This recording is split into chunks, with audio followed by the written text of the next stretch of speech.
Hello students, हमने पिछले part में पढ़ा राजभाषा हिंदी की संवैधानिक स्थिति की उसका परिचय हमने पढ़ा। अब हम इसमें पढ़ेंगे कि जब हमारा संविधान बना उसमें हिंदी को राजभाषा के रूप में सम्मान दिया गया और उसको लागू किया गया। तो 14 सितंबर 1949 में संविधान हमारा लागू हुआ और इसीलिए इस दिन को हम हिंदी दिवस के रूप में मनाते हैं। इस संविधान में हिंदी को राजभाषा घोषित कर दिया गया और कहा गया सभी कामकाज हिंदी में होंगे। हिंदी राजभाषा का दर्जा प्राप्त करने के बाद भी पूरी तरह से सक्षम नहीं थी। क्यों नहीं थी, हम पिछले पार्ट में पढ़ चुके हैं कि हम इतने ज़्यादा और भाषाओं के और लोगों के नीचे दबे हुए रहे कि हमारी भाषा को उभरने का, विकसित होने का समय ही नहीं मिला। कुछ क्षेत्रों में तो ठीक था, लेकिन सभी क्षेत्रों में हिंदी की जो शब्दावली हमारे पास थी वो थोड़ी कमजोर थी और कम। हिंदी संपर्क भाषा के रूप में काम करती थी, धीरे धीरे साहित्यिक भाषा के रूप में भी काम करने लगी, लेकिन और बहुसंख्यक भाषा भी हो गई। परंतु प्रशासन की जो भाषा थी उसके शब्दावली हमारे हिंदी में कम थी और कमजोर थी। इसीलिए इसमें जो संविधान है उसमें ऐसे नियम बनाए गए कि हिंदी को बढ़ावा दिया जाए और उसमें नई शब्दावली को जोड़ा जाए। और हमारी हिंदी की जो लिपि है, देवनागरी लिपि, ये बहुत वैज्ञानिक लिपि है।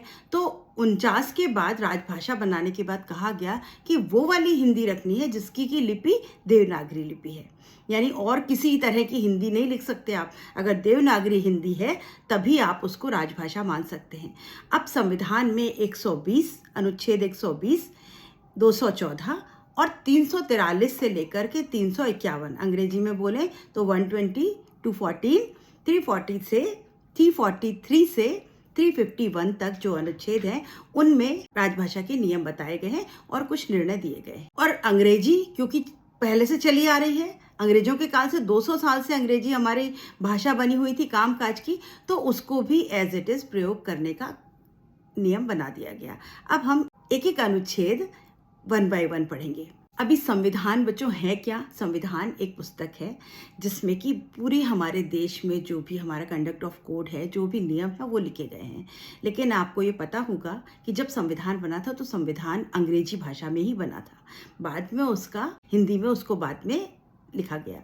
तो इसमें जो 8वीं अनुसूची है संविधान की, संविधान कैसा, उसमें कई पार्ट्स हैं, अनुसूची यानी चैप्टर्स हैं, कई चैप्टर्स हैं, हर चैप्टर में अलग अलग पार्ट हैं। उन पार्ट्स में कुछ नियम 1, 2, 3, 4 करके दिए, उन नियमों के भी पार्ट्स कर दिए गए, अनुबंध A, B, C इस तरह से। तो हमारा जो हम पढ़ने जा रहे हैं वो 8वीं अनुसूची में 22 भाषाओं को मान्यता दी गई। जो 8वीं अनुसूची में हमारी राजभाषा के बारे में लिखा हुआ है तो उसमें 22 भाषाओं को मान्यता प्रदान की गई। पहले 14 थी, धीरे धीरे जब संशोधन होते गए 14 भाषाएं मान्यता प्राप्त हैं। अन्य 8 भाषाएं जो है वो संशोधन के बाद जुड़ी, पहले 14 थी। अब संविधान में हिंदी राजभाषा संबंधी जो उपबंध लिखे गए हैं वो 343 से लेकर के 351 तक मिलते हैं। अगर हम अपने ये जो अनुच्छेद हैं इनको हम अगर 4 हिस्सों में बांटकर पढ़ेंगे तो समझना आसान है। जैसे संविधान का जो भाग है 17, उसमें हमने 343 से 351 तक को 4 पार्ट में बांटा। पहला पार्ट है हमारा केंद्र या संघ की भाषा, केंद्र या संघ की भाषा, उसकी नियम संबंधी नियम है। तो उसमें 2 अनुच्छेदों को हम ले लेते हैं, 343 और 344 को। उसके बाद हम राज्य संबंधी भाषा या प्रादेशिक संबंधी नियम को देखेंगे तो उसमें हम 345, 346, 347 को ले लेते हैं। उसके बाद जो 2 अनुच्छेद हैं 349, 348, 349 वो हमारा न्यायालय संबंधित है, यानी सुप्रीम कोर्ट और हाई कोर्ट से संबंधित नियम उसमें दिए गए हैं। उसके बाद है 350 और 351 जिसके अंतर्गत हमारे अल्पसंख्यक और व्यथा निवारण हेतु जो नियम है वो है। तो ये 4 भागों में करके हम इसको अगर पढ़ते हैं तो बहुत आसानी से आपको समझ में आएगा। तो अब हम पढ़ेंगे संघ की भाषा यानी केंद्र सरकार में हिंदी के राजभाषा के रूप में क्या नियम दिए गए। ये 2 थे, 343 और 344। जो भाषा बच्चों आपकी पुस्तकों में अगर आप इसकी संविधान की भाषा देखेंगे तो वो आपको पढ़ने में थोड़ी कंफ्यूजिंग लगेगी, तो उसका शॉर्ट जिस्ट जो है वो यहाँ पर मैंने आपको लिख के दिया है, तो इससे हम पढ़ेंगे। आपको उसमें जो लिखा है उसका सारांश यहाँ है, समझने के लिए आसान भाषा में है, और आपको भी प्रश्न के उत्तर अपनी इस आसान भाषा में ही लिखने होंगे। वो विधि की भाषा है, नियम की भाषा है। आप वैसे ही याद कर सकते हैं तो बहुत अच्छी बात है, नहीं तो आप अपनी भाषा में उत्तर लिखें। पहला है केंद्र संबंधी या संघ संबंधी 343, 344, राज्य संबंधी 345, 346, 347, न्यायालय संबंधित 348, 349, अल्पसंख्यक व्यथा निवारण संबंधी 350 और 351। तो 343 पहला हम पढ़ते हैं। उसके कुछ उपबंध हैं, 1, 2, 3 करके दिए हुए। तो पहली बात उन्होंने 343 में क्या कही, बहुत इंपॉर्टेंट, कि देश की राजभाषा हिंदी और लिपि देवनागरी होगी। बिल्कुल क्लियर है, राजभाषा हमारी हिंदी है, उससे पहले अंग्रेजी थी। आज हमने हिंदी को राजभाषा का दर्जा दे दिया और साथ ही साथ ये बता दिया कि उसकी लिपि देवनागरी ही होगी। दूसरा, जो अंक हैं वो हिंदी के अंक अगर आपने पढ़ो, हिंदी गिनती 1, 2, 3, 4, तो वो थोड़ी लिखने में कठिन है, तो उसके लिए उन्होंने अंतर्राष्ट्रीय रूप बता दिया। अंतर्राष्ट्रीय रूप क्या है, वही अंग्रेजी का 1, 2, 3, 4, 5। तो अगर आप हिंदी में कोई काम कर रहे हैं और अंक आप 1, 2, 3, 4 लिख रहे हैं तो वो गलत नहीं है, ये मान्य है, संविधान में इसका नियम है। संविधान लागू होने के 15 वर्षों तक राजभाषा अंग्रेजी भी यथावत रहेगी। अभी ये कह दिया गया तीसरे पॉइंट में कि हम लागू कब हुआ हमारा 49 में, तो 49 से लेकर के 15 वर्ष यानी 65 तक ये भाषा, हिंदी तो राजभाषा रहेगी, लेकिन साथ ही साथ अंग्रेजी भी यथावत रहेगी।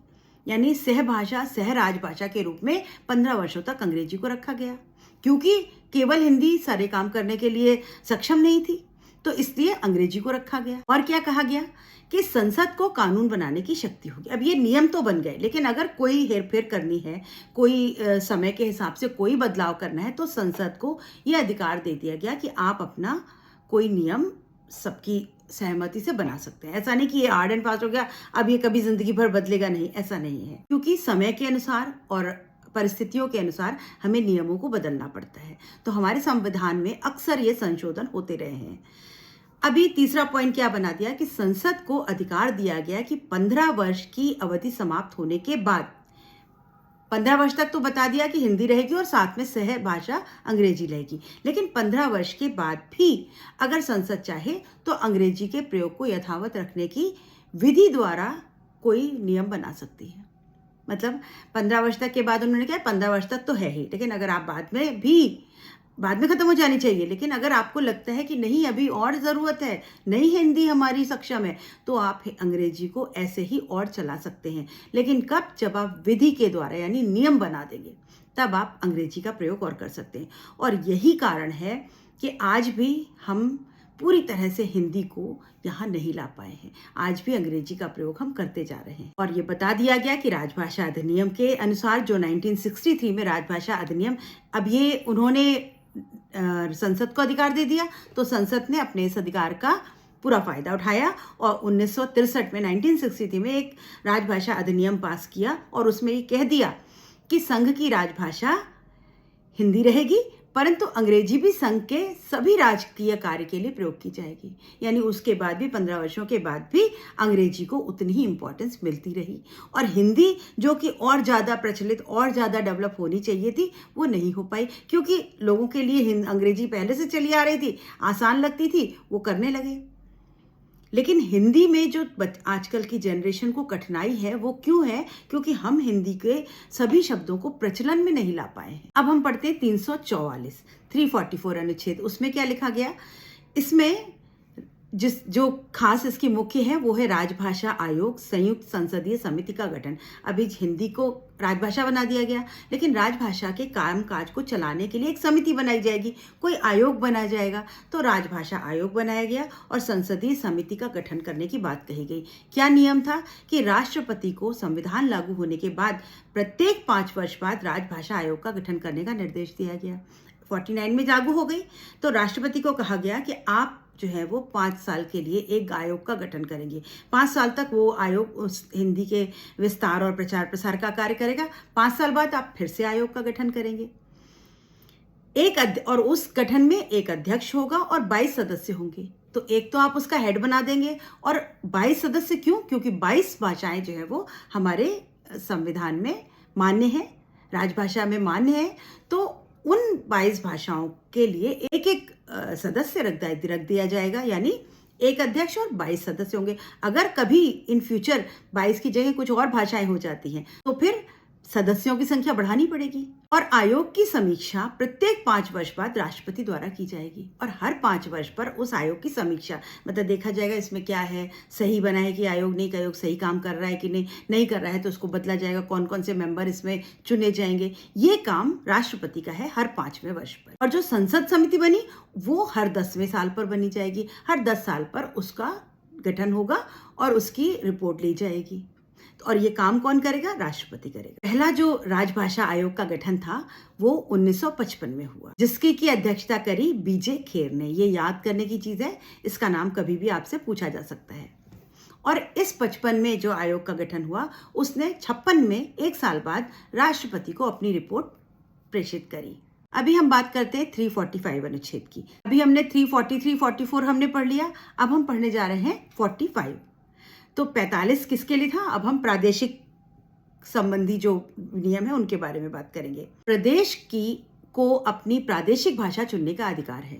अभी प्रदेशों में अलग अलग प्रदेश हैं, हमारे देश में बहुभाषी हैं प्रदेश, तो हर प्रदेश में हिंदी नहीं चलती, तो उन्होंने एक नियम बना दिया कि प्रदेश को अपनी प्रादेशिक भाषा को राजभाषा के रूप में चुनने का अधिकार है। किसी राज्य की विधानमंडल विधि द्वारा उस राज्य में इस्तेमाल होने वाली भाषाओं में से किसी एक या अधिक भाषाओं को या हिंदी को उस राज्य की या सभी उस राज्य के या सभी शासकीय प्रयोजनों के लिए स्वीकार कर सकता है। क्या मतलब? कोई राज्य, मान लीजिए यहाँ पर हिंदी नहीं बोली जाती तो वो हम यहाँ पर मराठी बोलते हैं, तो वो चाहे तो मराठी को अपनी भाषा बना सकता है राजकाज की, लेकिन कैसे? विधि के द्वारा नियम पारित किया जाएगा और वो अपनी मराठी को अपने राजभाषा प्रयोग कर लेंगे कि भाई हम तो इसमें काम करेंगे।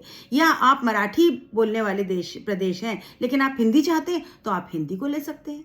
तो जो भी भाषा आप चुनना चाहें अपने काज के लिए वो आप चुन सकते हैं, लेकिन विधि बनाकर, नियम बनाकर। किसी भी राज्य ने किसी भी राजभाषा को राजभाषा के रूप में स्वीकार नहीं किया तब तक राजकीय कार्यों के लिए अंग्रेजी भाषा का प्रयोग होता रहेगा। अगर आपने किसी और अन्य भाषा को आपने अपनी राजभाषा नहीं निर्धारित किया है तो फिर तो आपका सारा काम अंग्रेजी में होता रहेगा, क्योंकि हिंदी तो आपको आती नहीं और आप अपनी और किसी भाषा को ले नहीं रहे हैं, तो आप अंग्रेजी में कार्य तब तक कर सकते हैं। ये नियम है। उसके बाद अगला है 346 अनुच्छेद। इस अनुच्छेद में राज्यों का एक दूसरे से पत्राचार। अभी 2 राज्य हैं, एक बोलता है गुजराती, एक बोलता है मराठी, तो ये दोनों राज्य जो है वो आपस में जो पत्राचार करेंगे या जो संघ से यानी केंद्र से जिस भाषा में पत्राचार होगा, हर राज्य से केंद्र से बात करता है और 2 राज्य आपस में भी बात करते हैं, तो ये जो पत्राचार है, ये जो पेपर वर्क होगा, कामकाज होगा, ये कामकाज राजभाषा में ही होगा। आप अपनी प्रादेशिक भाषा को भी मान्यता दिलवा सकते हैं। आप अपने पर्सनल मतलब इंटर प्रदेश जो है वो प्रदेश के अंदर आप अपने कामकाज आप अपनी प्रादेशिक भाषा में कर सकते हैं, लेकिन अगर आप संघ से बात कर रहे हैं या किसी दूसरे राज्य से कोई पत्राचार कर रहे हैं तो वो आपको राजभाषा में ही करना होगा। ये नियम है, यानी हिंदी में। परंतु यदि आपसी समझौते से प्रस्ताव पारित करके किसी भी भाषा में संवाद कर सकते हैं, लेकिन अगर आप नियम ही बनवा लें और नियम बने कि नहीं भाई उस राज्य से हम इस भाषा में बात करेंगे, तो आप नियम पहले बनवा लीजिए, आपका राज्यपाल जो है वो नियम को मान लेगा और उसके बाद फिर आप किसी और भाषा में 2 प्रदेश आपस में बात कर सकते हैं या संघ को भी आप उस भाषा में भेज सकते हैं। लेकिन ये सब कब? जब आप नियम बना देंगे। तो इतनी फ्लेक्सिबिलिटी हमारे इस संविधान में रखी गई है। और इसी वजह से 1974 में एक राजभाषा अधिनियम में बनाया गया, जिसके अंतर्गत 3 भागों में सभी क्षेत्रों को बांट दिया गया है, सभी भागों को। उसमें से का श्रेणी जो है उसमें हरियाणा, दिल्ली, राजस्थान, बिहार क्षेत्र आते हैं। खा श्रेणी में पंजाब, चंडीगढ़, गुजरात, महाराष्ट्र, अंडमान निकोबार आते हैं और गा श्रेणी में अन्य राज्य और केंद्र शासित प्रदेश आते हैं। हमारे सारे राज्यों को 3 श्रेणियों में बांट दिया गया और अब इनके अनुसार वो अपने अपने नियम के अनुसार अपनी अपनी जो कामकाज है वो किस भाषा में करेंगे वो उनके लिए निर्धारित किया गया है और वो अपनी उसी भाषा में जो कि विधि द्वारा, नियम द्वारा पारित की गई है, उसमें वो अपने कामकाज करते हैं। तो जो नॉन हिंदी एरिया है, हिंदी तरभाषी है, वो अपनी भाषा में भी कामकाज कर सकते हैं, लेकिन कब? जब वो नियम बनवा लें। अब हम पढ़ रहे हैं 347। ये भी राज्य के लिए है। यदि किसी राज्य की जनसंख्या का पर्याप्त भाग यह मांग करे कि उसके द्वारा बोली जाने वाली भाषा को उस राज्य की दूसरी भाषा के रूप में मान्यता दे दी जाए। मतलब अगर कोई राज्य है वो बोले मेरे यहाँ तो मैक्सिमम ये वाली दूसरी भाषा बोलते हैं, तो अब हम आपकी हिंदी और अंग्रेजी नहीं बात जान समझ सकते, तो वो कहेंगे कि हमको हमारी भाषा को भी एक सेकेंड लैंग्वेज के रूप में मान्यता दे दें। फर्स्ट लैंग्वेज हमारी राजभाषा है और राजभाषा में हिंदी है, लेकिन सहभाषा अंग्रेजी है। लेकिन उस सेकेंड लैंग्वेज में उस भाषा को, उस प्रदेश की उस भाषा को जिसको में ज़्यादा से ज़्यादा लोग हैं, उसको मान्यता दी जा सकती है। लेकिन कब? जब जनसंख्या, मैक्सिमम जनसंख्या जो है वो आपकी वो दूसरी प्रादेशिक भाषा बोलती है, तब आप ये नियम पारित करवा सकते हैं कि भाई हमारे प्रदेश में ये वाली भाषा बहुत लोग बोलते हैं, तो इसको सेकेंड लैंग्वेज का दर्जा दे दिया जाए। तो ये काम हो सकता है। राष्ट्रपति उस राज्य में सर्वत्र या उसके किसी भाग में शासकीय प्रयोजनों के लिए उस भाषा को मान्यता देने की अनुमति दे सकता है। ये काम राष्ट्रपति कर सकते हैं। वो कहेंगे ठीक है, आपकी ये वाली प्रादेशिक भाषा को हम अनुमति देते हैं, आप अपने आसपास के जो सरकारी प्रयोजन है उसके लिए आप ये वाली भाषा प्रयोग कर सकते हैं। कुछ प्रदेश ऐसे भी हैं जहाँ पर उनकी प्रादेशिक भाषा के अलावा ना तो उनको हिंदी आती है ना उनको अंग्रेजी आती है, तो कामकाज कैसे करेगा? कोई प्रदेश, कोई सरकार, राज्य सरकार अपनी बात कहना चाहती है, जनता तक पहुँचाना चाहती है, उनको समझ में ही नहीं आ रहा भाषा, तो कैसे होगा? तो वो अपनी, अगर उनके यहाँ मैक्सिमम लोग, जनसंख्या जो है वो प्रादेशिक भाषा जानती है, तो वो राष्ट्रपति से एक नियम पारित करवा सकते हैं कि हमारी प्रदेश में हमारी इस प्रादेशिक भाषा को सेकेंड लैंग्वेज का दर्जा दे दिया जाए। और राष्ट्रपति अनुमति दे देता है तो वो अपने आपस के जो अपने राज्य के कार्य हैं उनको उस प्रादेशिक भाषा में कर सकते हैं। अब हम बात करेंगे तीसरे पार्ट की, जिसमें हम न्यायालय संबंधी बात करते हैं। तो वो उसमें है 348, 349। 348 अनुच्छेद में क्या कहा गया कि सुप्रीम कोर्ट और हाई कोर्ट की सभी कार्यवाही अंग्रेजी में होगी। चाहे आप सुप्रीम कोर्ट जो हमारे देश का है और हाई कोर्ट जो प्रदेशों में होते हैं, उन सभी न्यायालयों में जो भी कार्यवाही होगी वो सब अंग्रेजी में होगी। संसद को अधिकार है कि विधि बनाकर इसे बदल सकती है, लेकिन फिर भी आप अगर बदलना चाहते हैं कि नहीं, हम तो अपने जो हमारे इधर प्रदेश का जो हाई कोर्ट है उसमें हम इस भाषा में प्रयोग करना चाहते हैं, तो फिर आप जाइए संसद से प्रस्ताव पारित करिए, वहाँ पे अगर वो सैंक्शन मिल जाती है तो आप उस भाषा में कर सकते हैं, वरना आपको सभी काम हाई कोर्ट और सुप्रीम कोर्ट में अंग्रेजी में करने होंगे।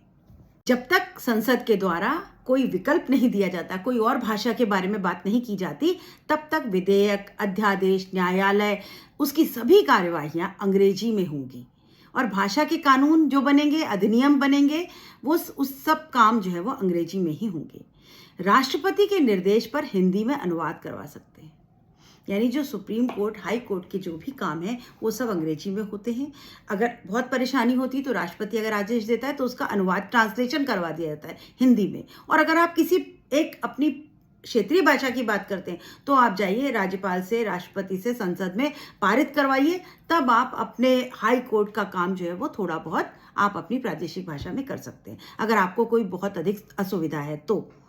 अदरवाइज जब तक कि कोई संसद से कोई नियम नहीं आता तब तक सारे काम अंग्रेजी में होंगे। कहाँ के? हाई कोर्ट के और सुप्रीम कोर्ट के। सभी नियम, सभी अध्यादेश, सभी अधिनियम, सभी न्यायालय के निर्णय अंग्रेजी में ही दिए जाएंगे। अब हम बात करते हैं 349 की। 349 भी हमारा सुप्रीम कोर्ट, हाई कोर्ट से संबंधित है। उसमें कहा गया कि संविधान के शुरू के 15 वर्षों तक अंग्रेजी के स्थान पर किसी और भाषा को प्राधिकृत नहीं किया जाएगा। जो राज्य हिंदीतर भाषी हैं वो अन्य भाषा के लिए वे राजभाषा आयोग के प्रतिवेदन कर सकते हैं। राष्ट्रपति उनको अनुमति प्रदान कर सकता है। मतलब वही वाली बात कि अगर आपको वैसे तो अंग्रेजी में काम करना है, पर आप अपने किसी क्षेत्रीय भाषा के लिए आप चाहते हैं तो जाइए, आप रिक्वेस्ट करिए, और अगर राष्ट्रपति आपको अनुमति दे देते हैं तो फिर आप अपनी क्षेत्रीय भाषा में काम कर सकते हैं। कहने का मतलब है कि हमारे संविधान में नियम भी बनाए गए, लेकिन उसमें फ्लेक्सिबिलिटी रखी गई है कि स्थितियों को देख करके, परिस्थिति को देख करके नियम में थोड़ी बहुत बदल की जा सकती है। लेकिन कब? जब आप कानून बनवाएं और राष्ट्रपति द्वारा, संसद द्वारा, राज्यपाल द्वारा पारित किया जाए, तब आप उन नियमों को बदल सकते हैं। हम पढ़ेंगे 350 और 351 जो कि अल्पसंख्यकों के बारे में है और हमारी परेशानियों के सोल्यूशन के बारे में है। व्यथा निवारण हेतु अभ्यावेदन में कोई भी व्यक्ति किसी भी भाषा का प्रयोग करने के लिए प्रयोग करके आवेदन कर सकता है। कोई इंडिविजुअल, कोई एक आदमी है, उसके लिए कोई नियम नहीं है। उसके लिए क्या नियम है कि अगर आपकी कोई परेशानी या व्यथा है तो आप उसका निवारण, सॉल्यूशन चाहते हैं तो आप हाई कोर्ट में, सुप्रीम कोर्ट में किसी भी भाषा में अपील कर सकते हैं। नहीं आती हमको आपकी भाषा, ना हिंदी आती है, ना अंग्रेजी आती है, ना हमको उड़िया आती है, हमको तो हमारी कोई और भाषा आती है, हमारे क्षेत्र की आती है। तो क्या करें, हम कैसे लिखें? तो मुझे पर्सनल, मेरे पास एक अधिकार है कि मैं सुप्रीम हाई कोर्ट में अपनी भाषा में लिख करके निवेदन कर सकता हूँ। क्या करेंगे वो? अगर उनको समझ नहीं आता तो वो उसका अनुवाद करवा सकते हैं, और वो अधिकार से किसी भी भाषा में स्व अनुवाद करके समझ सकते हैं। उनको समझना है तो वो अपनी भाषा में अनुवाद करें और समझें। मेरे पास छूट है, यानी व्यक्तिगत रूप से हमारे पास किसी भी भाषा में अपील करने की छूट है, केवल अपील करने की, आगे की कार्रवाई नहीं। और अल्पसंख्यकों के लिए दूसरा नियम क्या बनाया गया कि अल्पसंख्यक वर्गों को मातृभाषा में प्राथमिक स्तर तक शिक्षा उपलब्ध करानी होगी। जो भी अल्पसंख्यक जातियां हैं, जैसे अल्पसंख्यक में हम मुसलमानों को ले लें, तो अगर उनकी जो भाषा है, हम हिंदी अंग्रेजी को हम किसी के ऊपर जोर जबरदस्ती नहीं करते। हम 5वीं कक्षा तक, 5th क्लास तक, प्राथमिक स्तर तक उनको उनकी ही भाषा में पढ़ाने की छूट देते हैं। आप पढ़ाइए, वो मदरसों में भेजते हैं अपने घर में बच्चों को, तो वो अपनी अरबी फारसी पढ़ाते हैं, हमें कोई तकलीफ नहीं है। तो प्राथमिक शिक्षा तक उनको उनकी भाषा में उनको शिक्षा उपलब्ध करवानी होगी। ये भी काम हमारी राजभाषा आयोग का है। और एक अधिकारी की नियुक्ति की जाएगी जो कि उनकी सभी जरूरतों का ध्यान रखेगा। और लेकिन उसकी रिपोर्ट किसको जाएगी? राष्ट्रपति को। आप किसी भी भाषा में प्राथमिक स्तर तक शिक्षा दिलवा सकते हैं, लेकिन उसकी रिपोर्ट राष्ट्रपति तक पहुंचेगी। 51 में संघ सरकार का कर्तव्य है कि यह हिंदी भाषा को सर्वमान्य राष्ट्रीय भाषा के रूप में विकसित करें।